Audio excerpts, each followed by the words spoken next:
अब स्मोकिंग पर होगी FIR। सही सुना आपने, लेकिन ये अभी से नहीं हो रहा है। जब से IPC यानी इंडियन पिनल कोड 1860 जब बनी थी, तभी इसको उसमें शामिल किया गया था। और आप समझ सकते हैं कि अगर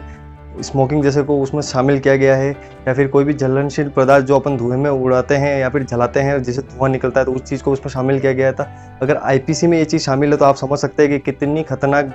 इसको क्राइम माना गया है। और इसको कोई हल्के में ना ले, क्योंकि ये बहुत बड़ा क्राइम है। और आप चाहते हैं कि अगर कोई स्मोकिंग कर रहा है और आप उससे परेशान हो रहे हैं, तो आप उसके खिलाफ FIR कर सकते हैं। भले ही इस FIR में उसकी सज़ा थोड़ी कम हो सकती है, लेकिन उसको एक बार के लिए तो पछतावा होगा कि उसने ये क्यों किया, ताकि दूसरे को परेशानी ना हो। तो अब हम बात करेंगे कि स्मोकिंग करने पर आप क्या एक्शन ले सकते हैं और ये काम कैसे करता है, कि ये किस प्रावधान में या फिर किस प्रोविज़न में इसको रखा गया है जिससे आप इसका फ़ायदा उठा सकते हैं। अब हम बात करेंगे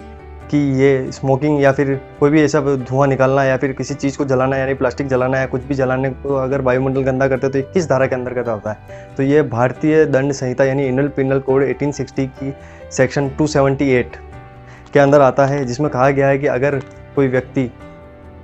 वायुमंडल को प्रदूषित करता है या फिर ऐसा कोई पदार्थ जलाता है जिससे वायुमंडल में धुआं होता है या फिर दूसरे लोगों के स्वास्थ्य को हानि होती है, तो इस IPC 278 के अंदर आएगा। और अगर कोई व्यक्ति किसी सार्वजनिक स्थान पर स्मोकिंग करता है या फिर किसी हॉस्पिटल में स्मोकिंग करता है या किसी दुकान के अंदर स्मोकिंग करता है या फिर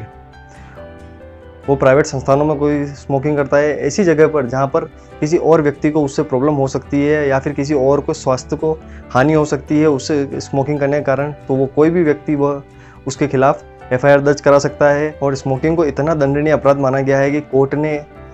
सार्वजनिक स्थानों पर स्मोकिंग करने के लिए सभी राज्य सरकारों को ये कहा है कि आप इसको दंडनीय अपराध माने, और अगर कोई पार्कों में या फिर रेलवे स्टेशनों पे या बस स्टैंडों पे या सिनेमा घरों में या कोई भी स्मोकिंग करता है और दूसरों के स्वास्थ्य को हानि पहुंचा देता है, तो आप उनके खिलाफ कार्रवाई कर सकते हैं। और सार्वजनिक स्थानों पर स्मोकिंग करने को पूरी तरह से प्रतिबंधित किया गया है, लेकिन अगर कोई व्यक्ति ऐसा करता है तो आप IPC सेक्शन 278 के अंतर्गत उसके खिलाफ FIR दर्ज करा सकते हैं। अब IPC सेक्शन 278 के अंतर्गत अगर इसके सज़ा के प्रोविज़न की बात की जाए तो यह एक असंज्ञेय अपराध है, यानी ज़्यादा खतरनाक अपराध नहीं है, और इसमें जमानत मिल सकती है और इसकी सुनवाई किसी भी मजिस्ट्रेट के सामने कराई जा सकती है। और अगर इसमें जुर्माने की बात की जाए तो 1 रुपये से लेकर 500 रुपये तक का जुर्माना इसमें दिया गया है। इसी तरह की जानकारियों के लिए आप इस चैनल को सब्सक्राइब कर सकते हैं, और अगर आप इससे जुड़े रहेंगे तो आपको और भी लॉफुल या फिर और भी लॉ की इन्फॉर्मेशन आपको मिलती रहेगी, और वो भी बिल्कुल सरल भाषा में।